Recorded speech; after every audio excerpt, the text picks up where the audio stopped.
Peter DeWitt is a former elementary school teacher and principal. Peter now runs workshops and provides keynotes nationally and internationally, focusing on a lot of things, but collaborative leadership and inclusive school climates are key. Peter's also a visible learning trainer, and he works with John Hattie throughout North America. For Corwin, Peter is a series editor for the Connected Educator series and the Impact Leadership series, and he also has a Finding Common Ground blog with Education Week that has been widely read since 2011. Peter also is the author of several books, including Dignity for All, Collaborative Leadership, School Climate, and Coach It Forward. And he has a new book on instructional leadership, which is due out in early 2020. So it's safe to say that Peter stays busy. As a publisher, I get a chance to work with a lot of talented and very smart people. And Peter is certainly that. But just as importantly, he continues to be curious, grounded in practice, and above all, a good friend who I connect with just about every week. I'm delighted to introduce Peter DeWitt here. Thank you, Arnis. I appreciate that very much. I'll send you the check through the mail. Hey, everyone.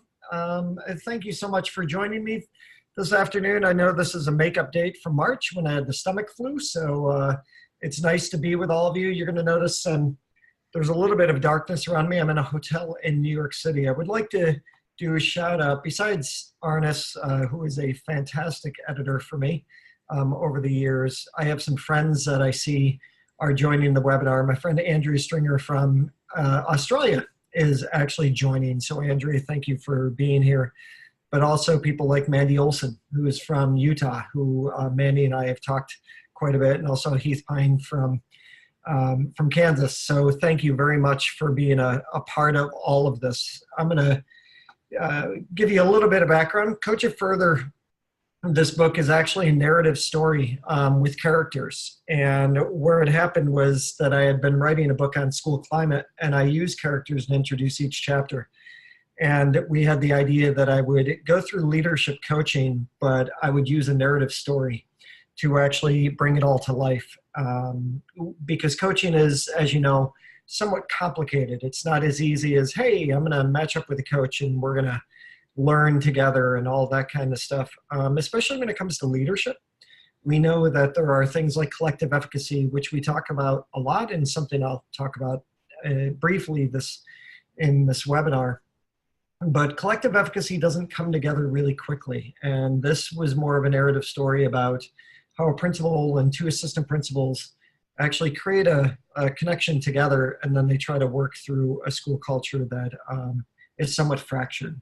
So that's where the book came from. Over the time, one of the things that I've learned through both when I was writing this book, but also in my own personal experience, I coach school leaders. I've been fortunate to coach school leaders, most of whom are in California, and I've learned a great deal from them. And one of the things that I've learned is that we talk a lot about instructional leadership, and it's easy to talk about instructional leadership, but it's a whole lot harder to actually put it into practice. So one of the things that I wanted to do through this book was offer some instructional leadership lessons, but also what I'm going to introduce you to is some new research that I've actually done over the past 6 months that have focused solely on instructional leadership. Because I think when we're talking about leadership coaching, that is where school leaders would like help. It's not that they always need the help, it's that they would like help. They would like some ideas on practical ideas on how to move forward. And I found this to be true, whether I'm working in North America, the UK, Europe, or Australia, where I actually head to on Friday night. So as you have questions, please feel free to put them in the Q&A. I don't have Twitter open, but I can certainly do that. My Twitter address is @PeterMDeWitt. So you can always tweet to me as well, and I can try to keep up with the questions there. I'm not always great at multitasking, but I'll certainly try my best. So first and foremost, it's where do we start? What is this whole idea of instructional leadership? Where should we start with our leadership coaching? And coaching is pretty interesting to deal with because of the fact that, and John Hattie has really sort of challenged my belief where this is concerned. John and I, as you know, work together, and we were together in Scotland in March, and he said, "So what is coaching?" And I was trying to give him my well-rounded view of coaching, and he said, "So it's really just good teaching." And I have to admit that I agree with him. So I put this definition together, and I think that it's really important to pay attention to it. Leadership coaching is really high-quality teaching, and it's focusing on helping a leader or a group of leaders grow academically and socially, emotionally. Now, there are reasons why I talk about the academic and social emotional piece. Academic, we understand. We should focus on learning. That's part of our job. But what I've realized to be true over time is that a lot of you are very stressed out, and you deal with anxiety, and you deal with the idea of, I don't feel good enough to be in my position sometimes. So the social emotional piece is also really important. I do a lot of work around mindfulness and meditation. And I know that school leaders are feeling very stressed out. So I feel like part of my coaching role is to not only help people with the academic side, but it's also the social emotional side. Now, the interesting thing about coaching, though, is that when I work with coaches, and I've trained lots of instructional coaches through the work of Jim Knight. I was an instructional coaching trainer for Jim for about 2.5 years. I stopped about 1.5 years ago when the collaborative leadership work was taking off. But what I have found is that many times when people are talking about coaching in general, not just instructional coaching, but coaching in general, they tend to be very, very strict in what they are thinking. I remember once in Scotland last year, so I was in Scotland in 2018, and I had a woman in a coaching session say, "I can't possibly challenge the belief of the person I'm trying to coach. That's not what's allowed. I do growth coaching, and I have to sort of lead them in a direction I want, but I can't challenge their thinking." Now, if that's correct or not correct is not really the important piece. I've had people say, well, growth coaching you can challenge. I think what's important is the fact that when we're talking about coaching, we feel like we're supposed to be in this strict piece, like this is the box we're in for coaching.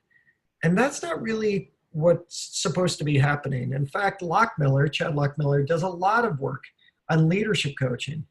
And this quotation, I think, works best, where he said that, and I wrote about this in the Coaching Leaders book, that the best sort of coaching that we can do is in response to the principal's needs. It's not about being specific about one type of coaching. It's about differentiating our instruction for the leader that we're working with. Tracy, I see your question is your book available to purchase? The big answer there is yes. All of our books are always available for purchase. So you can definitely find it through Corwin and Amazon as well. This is the interesting thing that I have found as well, though, is that when we're talking about coaching, specifically school leaders, one of the things that I found to be a little bit surprising when I surveyed, there were about 200 building leaders that filled out this survey.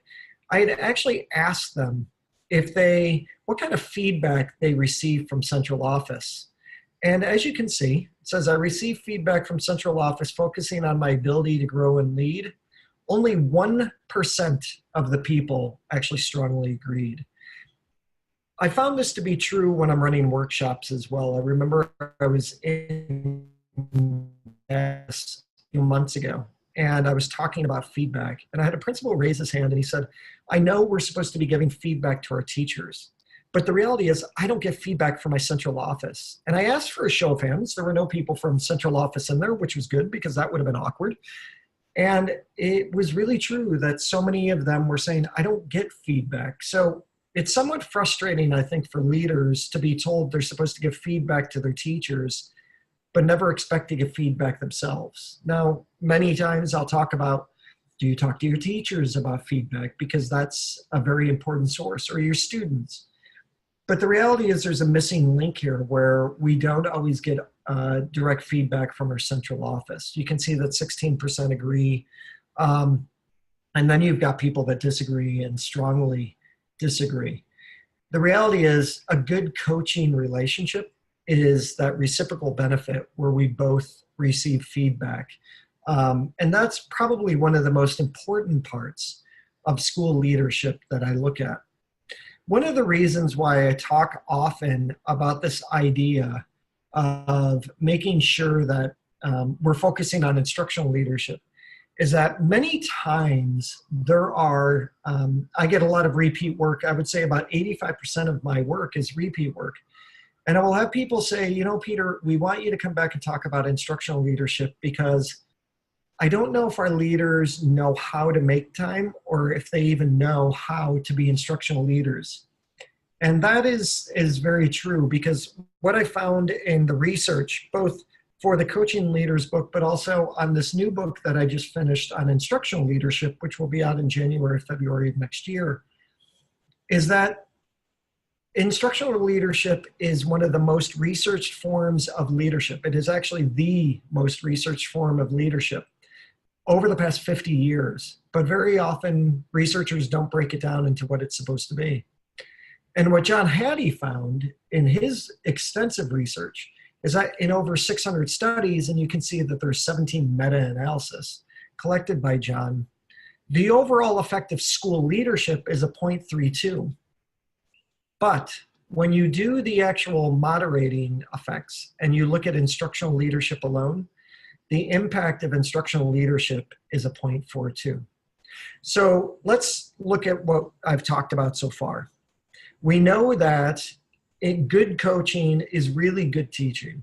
We know that good coaching means that you have to differentiate your instruction for leaders, just like you would as a teacher for your students. What we also know is that the most important or the most researched form of school leadership is actually instructional leadership, and that has the deepest impact on student learning. But what we also know is that many building leaders don't actually get that feedback from the district leaders that they need, and that's why coaching can be so important. So one of the things that I wanted to be able to do was actually give you a definition of instructional leadership, and then I'm going to break it down into 6 finer parts. Now, this is another area where I worry about a little bit of confusion. I wrote Collaborative Leadership, 6 Influences That Matter Most. That was based on John Hattie's research. One of those influences was instructional leadership. Because I've been asked so many times to dig down deeper into instructional leadership, I started breaking it down to what is instructional leadership. And coincidentally, I found 6 areas that actually make up instructional leadership. As you can see on the screen, you can read the definition as I'm talking, but it's about understanding a few things. Number 1 is the implementation process. It's about building collective efficacy during that implementation process. It's about focusing on understanding concepts of learning, which I'll further explain in a few minutes. And it's about improving our teaching strategies and having a positive impact on student engagement. And then, of course, it's about collecting evidence of impact. I always have John Hattie in the back of my head about saying, are you collecting evidence of impact? Now, I know that you're asking about getting a copy of the PowerPoint. How about I say I will try my best to be able to give you a copy of this so you have this as a reference. I don't have a problem trying to share it. It's just going to be about how I go about sharing it, okay? So I'll make sure I talk to Corwin about that one. One of the things that I'd like to be able to do is actually share this idea of instructional leadership. But I want to tell you how sort of complicated it is and then dive into those 6 pieces. So a few months ago, I actually sent out a survey. I had written a blog on instructional leadership. I had given a definition of my definition of what I thought instructional leadership was based on the research that I've combed over from the last 50 years of doing it. One of the questions in the survey says, I am confident I'm an instructional leader. And as you can see, 24% of the 350 respondents said, I'm very confident I'm an instructional leader. 43% said I'm confident. 25% said somewhat. 8%, to their credit, said I'm not confident at all. So this whole idea of instructional leadership, it's sort of like, what does it look like? What's in your school? And there are lots of leaders that say, of course, I'm an instructional leader. And some of them may even look and say, I don't even need help to be an instructional leader. I've got it. I'm good. But I want to give you another side of the story. I sent out a like survey, and 350, coincidentally, 350 teachers actually filled it out. And one of the questions in there is, I'm confident my leader is an instructional leader. And I want to show you what that research looked like. There were 14% that said, I'm very confident that my principal is an instructional leader. 24% said, I'm confident. Then you see the somewhat confident changes a little bit, doesn't it? 32%.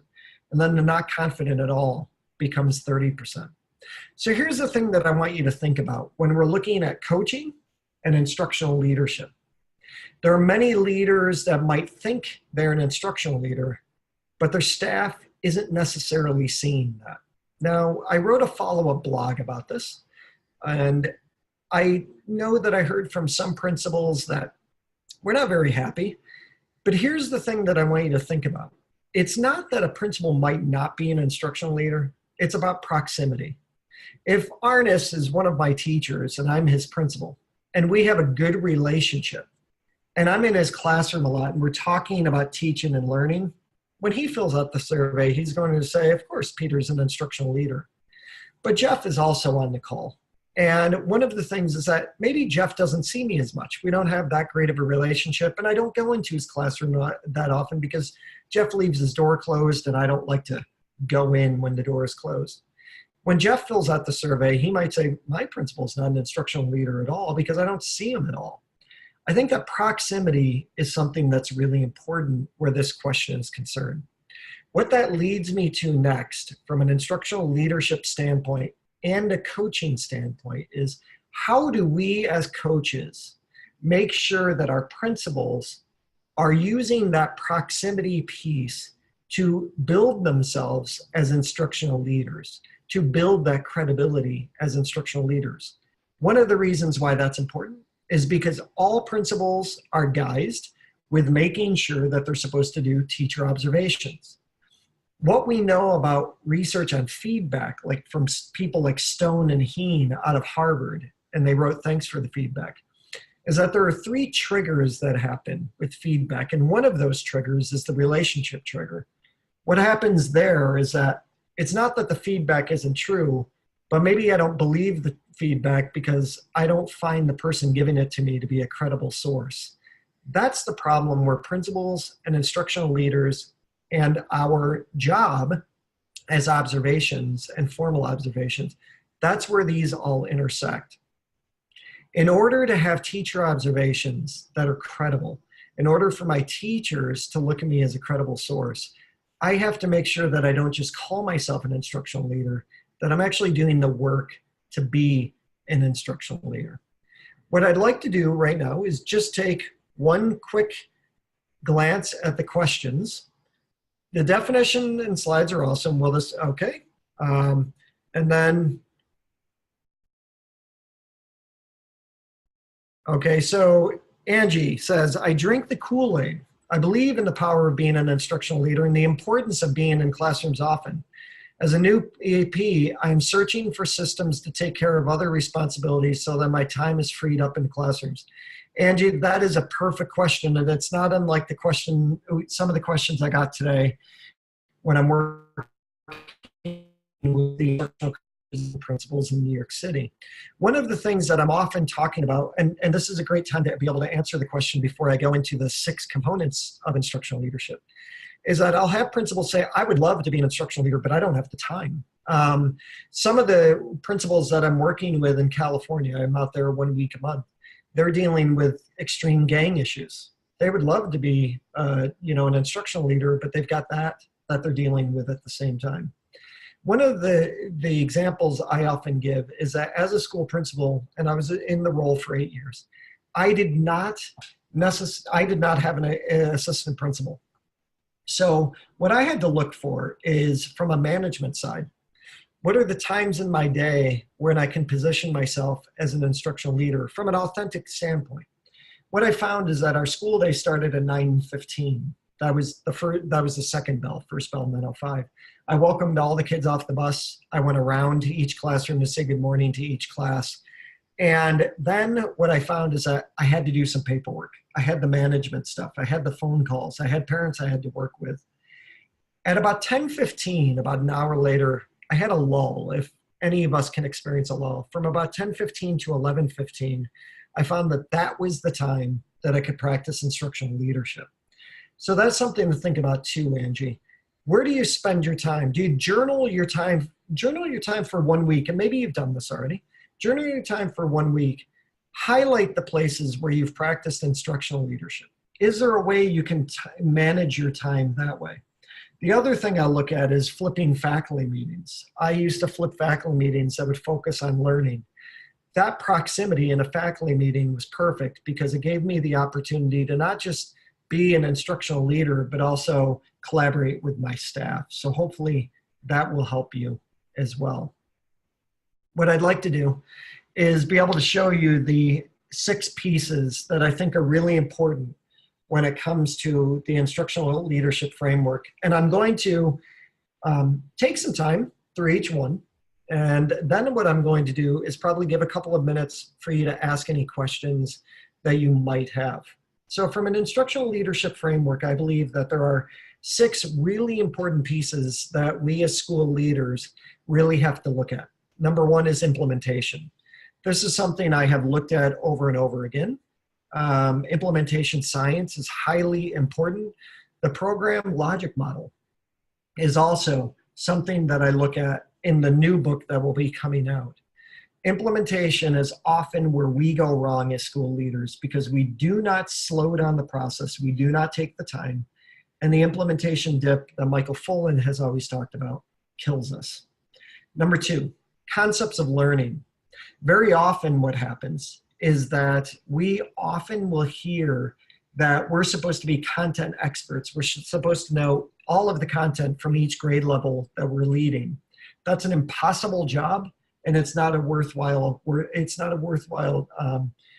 time for you. I think that what we have to look at are things like concepts of learning. Now, because this is only about a 45 to 50-minute webinar, we can't get into this as deeply as I do during the day or over a multiple-day workshop. So what I will do is tell you that the concepts of learning that I spend a lot of time on are that there are, it's about the knowledge base. So it's things like understanding factual knowledge, procedural knowledge. It's also about metacognitive knowledge and then conceptual knowledge. Those are the 4 knowledge dimensions that are all part of concepts of learning. Let me backtrack a little bit. So when we're in this leadership role and we're trying to be instructional leaders, instead of looking at every single standard, what we actually have to step back and do are look at things like learning intentions, success criteria. We have to look at equity of content. Are the resources we're using equitable in the way that they are representative of all the diverse populations in our school, and it's a positive representation? But from a deeper standpoint, what we know is that there are teachers that spend a lot of time talking about factual knowledge. We know through work like Julie Stern is one of my new favorites. She does a lot of work on conceptual understanding, and she writes for Corwin. What we know is besides factual knowledge, as leaders, when we're going in to do our walkthroughs, we have to look for things like conceptual knowledge, procedural knowledge, and we also have to look at metacognitive knowledge. Do students understand how to think about their own learning? That's concepts of learning. Number 3 on that list is student engagement. Student engagement is very important because we have things like, we know that students experience alienation, meaning, and sorry, my upstate New York accent is coming out, but they feel alienated from their school because of grades or one way or another. Maybe it's because they're an LGBT student and they don't feel comfortable in their school. When we look at student engagement, we have to look at it from a social emotional standpoint, but also an academic standpoint. One of the statistics that I usually give when I talk about student engagement from an academic standpoint is the work of Janet Clinton. What Janet found, and she's out of the University of Melbourne in Australia, is that on average, teachers ask 200 questions per day. Students ask 2 questions per student per week. We are doing a lot of talking in the classroom. I once wrote a blog called "Do I Talk Too Much in Class?" And it came from Janet Clinton's work. Student engagement is about looking at that. Are we doing a great deal of talking as adults? Or are we actually spreading it out a little bit and doing things like classroom discussion or reciprocal teaching, which will give students the power to talk more in the class? That leads to instructional strategies. John Hattie often talks about that there are specific strategies that will take us from acquiring surface level to consolidating surface level, from acquiring deep level to consolidating deep level. Instructional strategies are supposed to be used in a way that will guide us from surface to deep to transfer level learning. But sometimes we just kind of use them because they're our favorite strategy to use, but they might not be as impactful as we think because we're not using them at the right time. So instructional strategies are definitely something that a leader could be focusing on with teachers. Then we've got collective efficacy. Collective efficacy is always a very interesting one because self-efficacy is the confidence we have in our own abilities. Collective efficacy is the confidence we have in the group that we're working with. We build collective efficacy when we learn from people, when we're focusing on some sort of learning. For example, maybe I want to start looking at common language and common understanding in the school. We build collective efficacy by getting a group together and focusing on going through the program logic model and an implementation cycle. Through that process, we build collective efficacy. We learn from one another. We challenge each other's thinking. That process has to involve school leaders. And the reason why I put it in the instructional leadership framework is because there's no better way to build collective efficacy than to focus on student learning, because the research by people like Goddard and Shannon Moran and Barr shows that collective efficacy is built when it has a positive impact on student learning.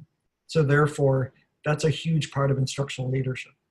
And last but not least is implementation, or evaluation, sorry about that. Evaluation, how are we having an evidence of impact? So what I'm gonna do is take a drink of water. So I'm in a very dry hotel room and I've been doing a great deal of talking. And what I'm gonna do is read over the questions. And if you have another question, please feel free to ask it right now if you would like.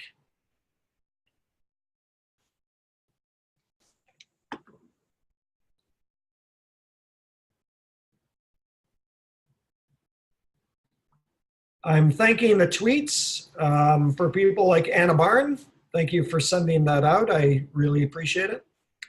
It looks like there's one question. Nope. Looks like all the questions have been asked or answered so far. All right. So what I'm going to go on and do. Peter, just to let you know, there are questions in the chat function as well. There are. Okay. Thank you very much. Oh, okay. Here we go. Wait a second. And there's some in the Q&A section as well. Okay. So let's see. Everyone can hear you now. Okay, that's good.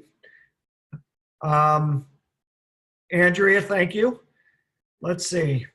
I'm curious about your thoughts around collaborative or peer coaching. Do you have any recommendations in implementing this in the school? Maria, that's a really great question, actually. I love all sorts of coaching because what I found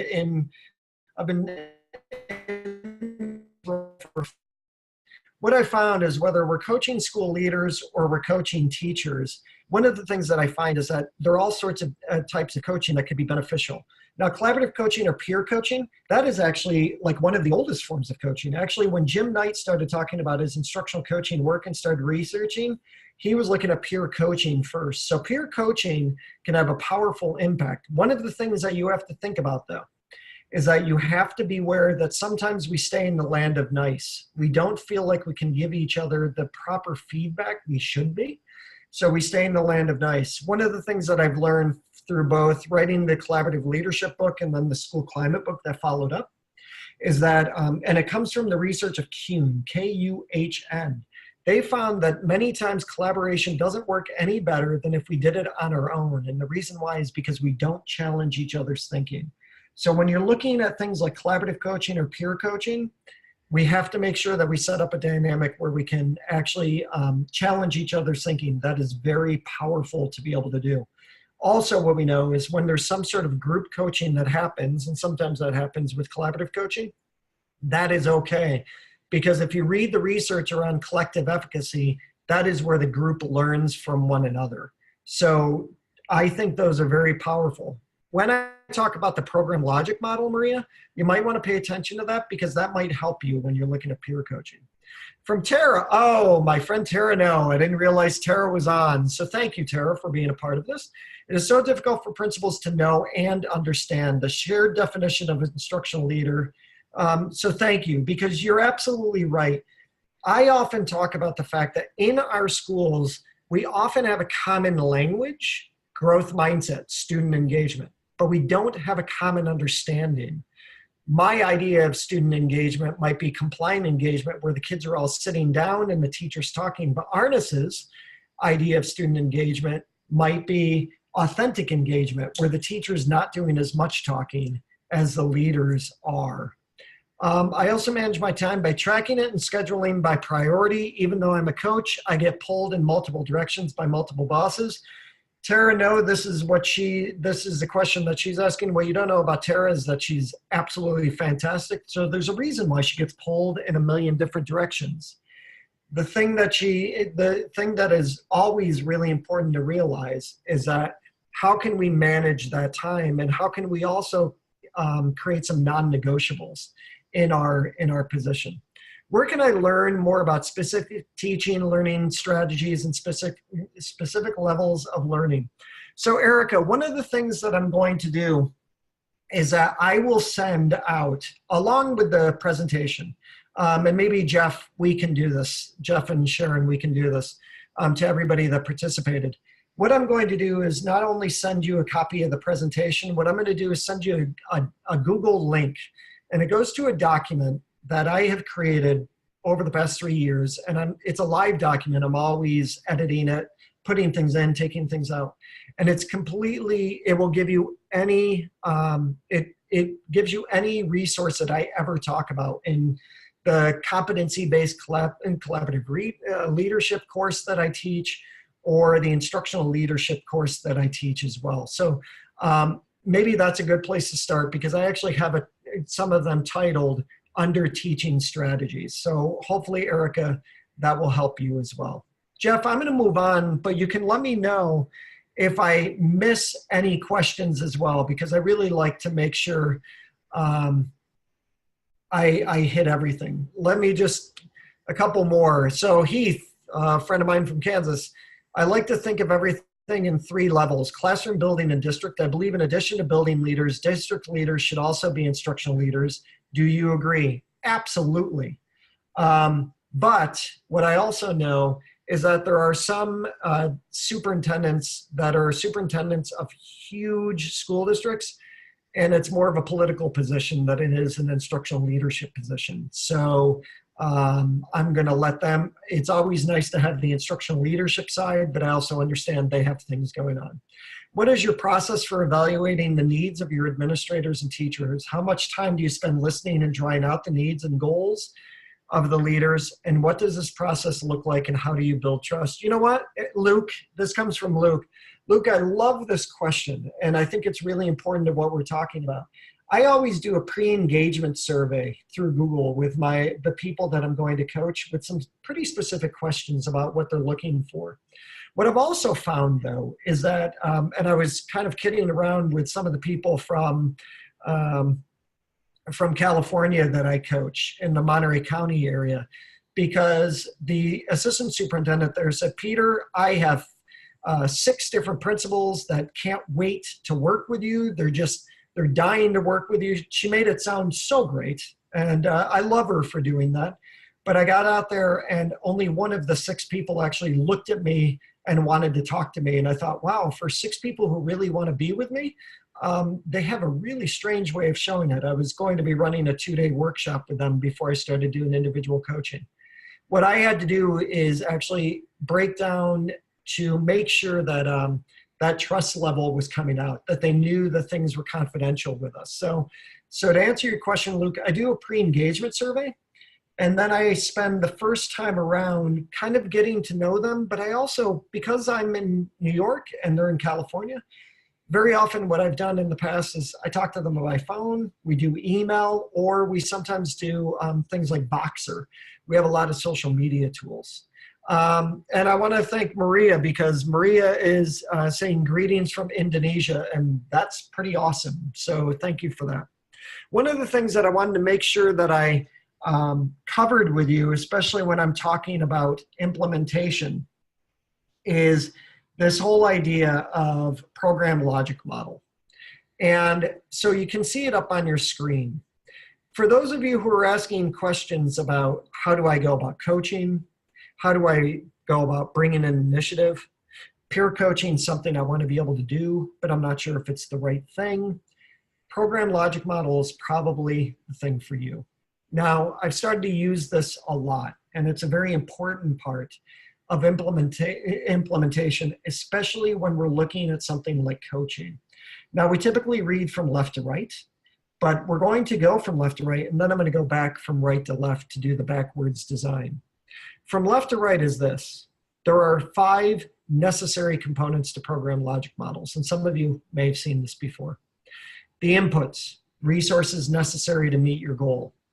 John Hattie and I have talked a lot about this. He was the one who said, have you tried program logic models? So it's been really great fun for me to sort of research it through. But inputs are resources necessary to meet the goal. Activities, what activities are going to help you meet your goal? Outputs, how are you going to begin taking those actionable steps? We spend so much time in the pre-contemplative stage that we never actually get into the action stage. Outputs are about going into the action stage. Outcomes, how are the teachers and students going to benefit? Because if they're not, why are we doing it? And then, of course, we have the whole idea of impact. And impact is a very important word. If teachers and students benefit, then these improvements are going to happen in your school. But like I said, let's go from backwards design and go from right to left. What I want you to think about, whatever reason you might be taking part in this webinar, whether you're watching me live or you're watching the recorded version. Why this? Why did you come to this webinar on leadership coaching? What impact is it you want to be able to have? If you're a school principal, what impact do you want to be able to have with your teachers and students? What are these improvements going to look like in your school? Outcomes. How are the teachers and students going to benefit? Outputs. What actionable steps are you going to actually take to meet your goal? And then we've got the activities.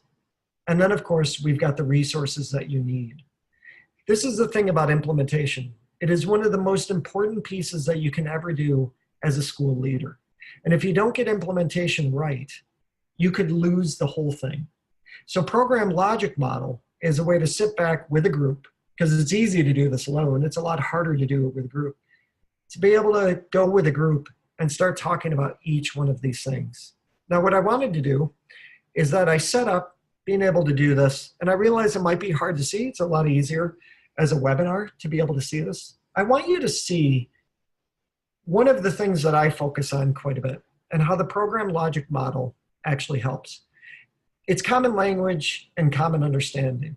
Now, as a leadership coach, this might be something that the leader wants to work on with you. Why? Because in the school climate work that I've always done, I found that this is the most important element to creating a more inclusive and positive school climate. There is a common language and common understanding that needs to be able to happen. Now, first and foremost, when we're looking from right to left, I want you to look at impact. Why is common language and common understanding important? Well, the impact is this. If teachers and students are using common language and common understanding, then they have a better understanding around things like student engagement or growth mindset or evidence of impact. Those words actually mean something. When it comes to outcomes, what we know is that teachers and students will benefit because from the school climate research I've done, common language and common understanding is the biggest contributor to a positive school climate. Outputs. It's very easy. Stakeholders are going to find one article around common language and common understanding and use a flipped faculty meeting idea. Now, I know we don't have a lot of time together, but the flipped faculty meeting is fairly simple. It means that we focus together on a goal that we care about.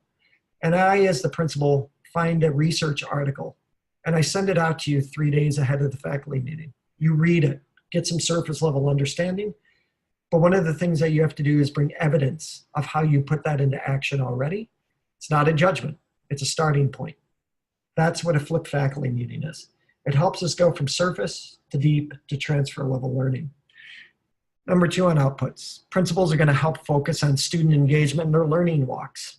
They're going to look to see that student engagement is something that the teachers and students both understand. Many times walkthroughs are very disconnected from everything that is going on in the building. This gives us the opportunity to make sure that there's an interconnectedness. Number 3, teachers will provide the opportunity to have dialogue with the principal and give them feedback around what was happening in their classroom. Many times walkthroughs are done to teachers, not done with them. This whole idea of focusing on common language and common understanding and using a flipped faculty meeting model and then using the walkthrough model is a way that creates an opportunity for us all to sort of have that same understanding. Activities, walkthroughs, flipped faculty meetings. Sometimes it's about PLC protocols. Maybe your PLC is meeting and they're talking about common language and common understanding. And then there are inputs, time, research-based articles, models of successful practices. What I'm going to do is give you a moment to look over what I wrote up as a program logic model for common language and common understanding. This is, as a leadership coach, a very important part of what we could be doing with our leaders. As a leader, it's a very important part of what we could be doing with our teachers. As instructional coaches, it's an important part of what we could be doing with our teachers as well. Take some time to look at it, and I'm actually going to be able to read some questions and take a drink of water.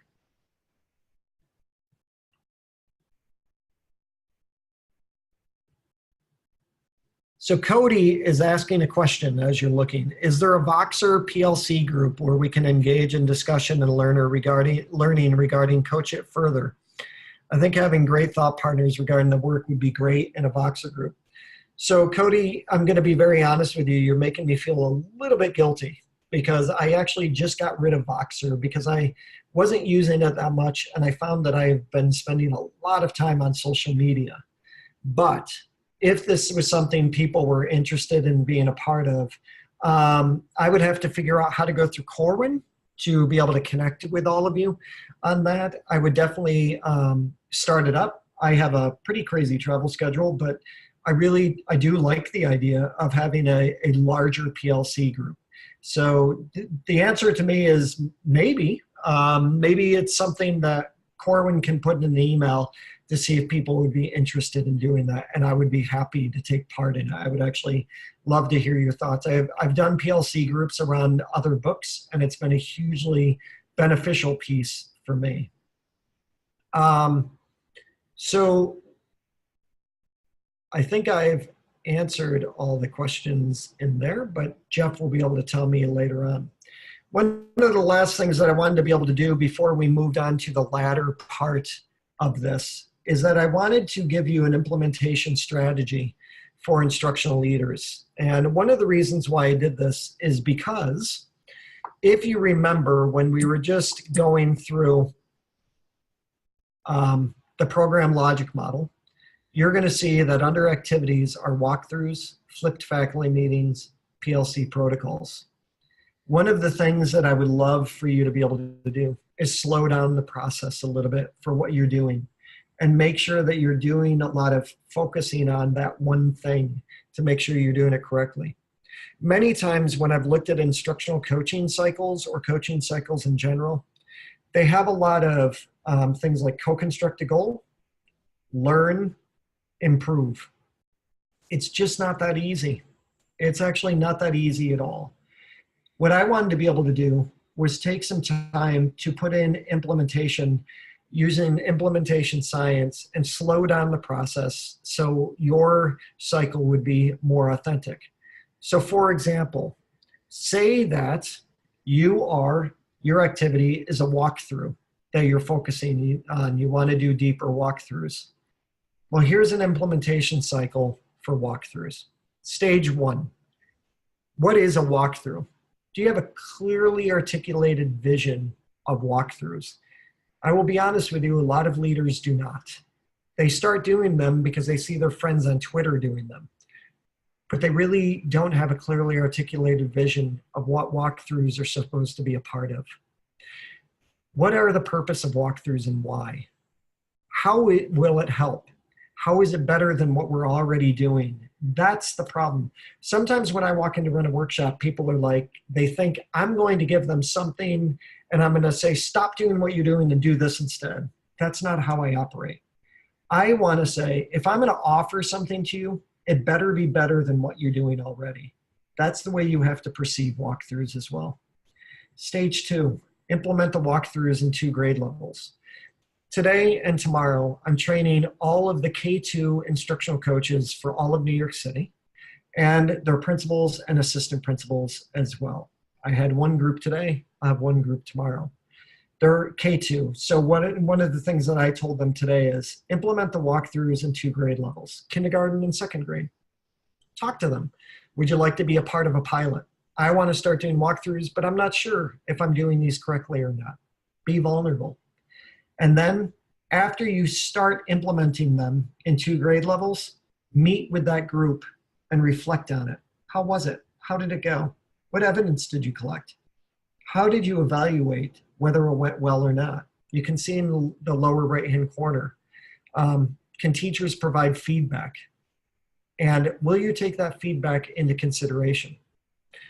Then stage 3 is implement the walkthroughs in the same 2 grade levels, taking in the feedback from the first time around.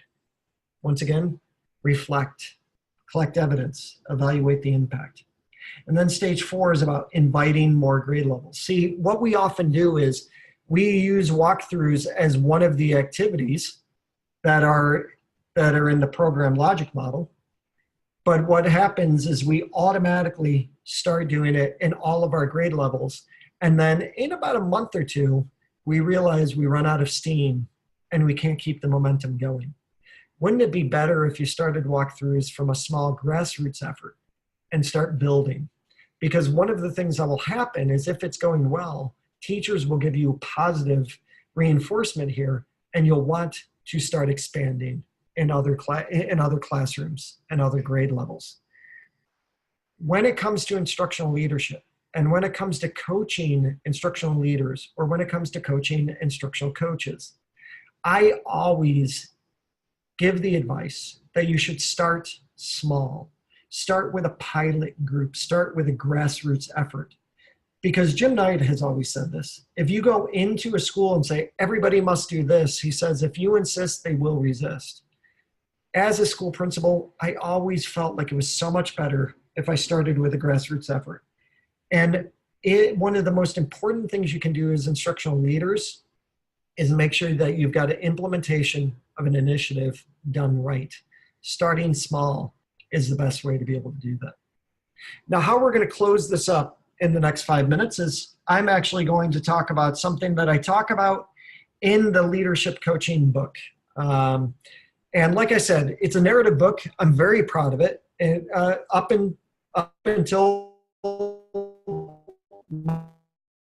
it was actually the best feedback I've ever received from reviewers. It is a narrative story. It is about the drama that happens in school. In fact, Gavin is the principal who becomes a principal in a new school. And what he didn't realize is an assistant principal that he's supposed to be working with actually applied for the same job. And he was an internal candidate. He thought it was his job. And he found that he got robbed because Gavin got the job instead. So I go into, how do you build collective efficacy when somebody on your team wants you to fail? I also talk about how the fact that Gavin is supposed to work with a leadership coach, but his superintendent leaves it up to him and makes it voluntary. Well, it's more of a voluntold type situation.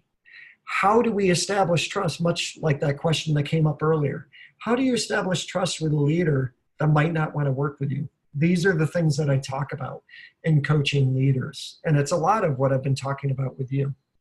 Now, there are 4 things that I focused on, open to coaching. Arnis is my editor, we were talking about the fact that what are the necessary elements? How is this coaching a little bit different maybe than other ways of coaching? And that's where the open to coaching came from. So I want to quickly go through each one. Number 1, opportunity. The O stands for opportunity. There must be an opportunity to coach. Sounds like common sense. I know that. But the reality is I work with a lot of coaches, instructional coaches, that are instructional coaches, but they don't do coaching cycles with their teachers. They don't set aside meetings with the teachers. They wait for teachers to come to them. What we know is that we must create opportunities for coaching. As school principals, one of the ways that we would, or as leadership coaches, one of the things that we have to make sure that we do is set up that definite opportunity with leaders. I am in California 1 week per month for 10 months out of the year. And I know in that 1 week per month, I'm going to be meeting with 13 school leaders over 4 days for 2 hours apiece. That is the opportunity I have. What I do in that opportunity is extremely important because I only have 2 hours to make an impact. Number 2, purpose. What I find is that I only have 2 hours to coach each leader, and I care tremendously about them. My purpose, our purpose, is really important. I can't just walk in and have a good conversation. That feels great, but it's not going to have an impact. What is the purpose behind our coaching relationship? That goes for instructional coaches. That goes for leadership coaches as well. Number 3, expectation. What I find is that there's an expectation that I have, and it's pretty simple. And this might come out rough, but I don't mean it to be. I am 100% responsible for my 50%. I know when I show up, I fully show up. I don't come in distracted. I show up. My time is valuable, and your time is valuable. There's an expectation that we're going to know that when we meet up with each other. We're both 100% responsible for our 50%. We have to make sure that the purpose is there. And the expectation is that we're going to focus on a goal. Yes, we might focus on some other stuff, but we're going to take a majority of our time to focus on the goal and talk about what becomes the N in this equation, which is next steps. We have to make sure that we talk about next steps. You reach this goal, how are we going to go a little bit deeper? You didn't reach this goal. What are some steps that we can take to sort of look at maybe reaching the goal in the future? Next steps are very important. I know that I threw a lot of information at you, and I am very honored that you would spend the night or morning, wherever you are. It's so nice to see people from all around the world. That's pretty awesome for me. But I want to thank you for spending time with me. I'm going to take a minute to answer some questions because we still have about 5 minutes left. So Jeff, I'm going to ask that you help me because I want to make sure that, so. I have a few questions. Here we go. Here's the first question. I like to think of everything in 3 levels: classroom, building, and district. I believe in addition to building leaders, district leaders should also be instructional leaders. Do you agree? And how can we help district leaders grow in this area? So that is a question that I already went through with Heath, because my friend Heath asked that question. So hopefully I answered it. I think that the more to sort of further answer that question, the more that we can get district leaders to understand the necessary elements of instructional leadership and see where they might fit into it, I think is really important. I do see one, Jeff, from Jordan Simmons. Oh, jump right in. Yeah, so Jordan, thank you very much. I think it's important to distinguish between activities, outputs, and outcomes. Absolutely. Too many times we get stuck in the activities as a check in the box and not concentrate on the outcomes. Jordan, and I know we've talked through Twitter and stuff, that is an excellent piece of insight, because you're absolutely right. And I think that happens a lot because of social media, but it also happens because it just shows how busy people are. And they're like, oh, flipped faculty meeting? I'm going to do the flipped faculty meeting. No, the flipped faculty meeting is an activity to get you to deeper learning. Collective efficacy, we have to build collective efficacy because John Hattie says it's important. Nope, collective efficacy is built when you're actually focusing on learning. So this whole idea of, and you said it perfectly, Jordan, distinguishing between activities, outputs, and outcomes is hugely important. I do see, Jeff, let's see. 6 elements of instructional leadership seem cyclical, however. I'm wondering where you suggest a new principle starts. Implementation science, question mark? Yes, Erica, that is where I think. I think the program logic model to me is like a really huge thing, and you're right. I purposely, the whole idea is cyclical, it is supposed to be. Each one threads into the other. So I do think that implementation science and program logic models are a great place to start. That's what I start with in the new book because of the fact that it gets you to do your best thinking. Tara, I love it. Slow down to speed up. I've heard Michael Fullen say that numerous times. How can district leaders help principals live up to their instructional leadership roles? Warren, that's a really great question. If you have the answer to that, I'm going to introduce you to Arnis Burbakovs, my editor, who would love to know more about that too. Honestly, I feel like it depends on the size of the district and it depends on how invested that district leader is. I work with a lot of district leaders that are hugely caring. I work with French-speaking schools in Toronto. They encompass a 40,000 square mile school board. And I know that those district leaders do a lot to help principals live up to the instructional leadership role. I've gone in many times. So there are district leaders that have that as a necessary component. It just depends on the person. And to me, it's one of the reasons why I actually wrote the new book that will be coming out. And it's why I wrote the leadership coaching book that is the narrative story, because I think it's important for district leaders to sort of get that understanding of why instructional leadership is so very important. It's more than just 2 words slapped together. It could have a really positive impact. Christy, this has been awesome. Oh, thank you so much. I've been an instructional leader for 5 years. So that's really great. Am I missing any? I don't see that I'm missing any. No, I think you handled quite a few of them. We have a couple of others, but I'll send them to you and and send them out when the video goes out. So in the next 2 minutes, what I would like to do is just say that there's some upcoming leadership institutes that are awesome because I am looking forward to doing them. Leadership for All Learners. I'm going to be doing that with Jenny Donahue, who does fantastic work on collective efficacy and collaborative inquiry. Jenny's part of my collaborative leadership team, but she does amazing work, best-selling author for Corwin.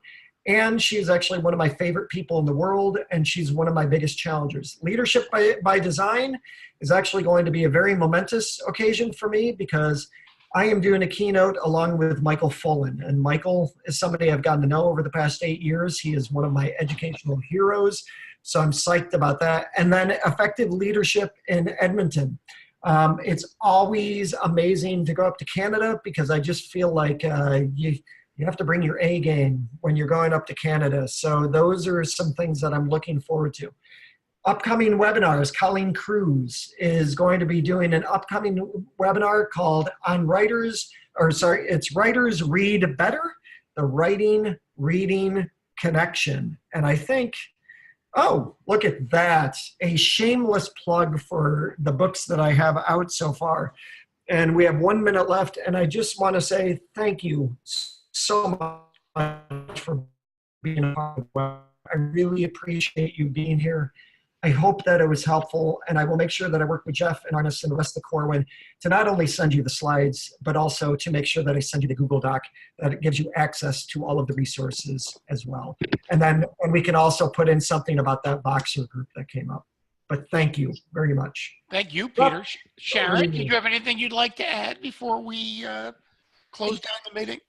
No, I think Peter covered it all, including the plug on the end of if you want to know more about any of these topics, you can use the webinars 19 code to order any of his books. And please look for his new book, which will be published in early 2020. Thank you all for coming, and thank you, Peter, for an excellent and interactive session. Thank you. Have a wonderful evening. Bye, everyone.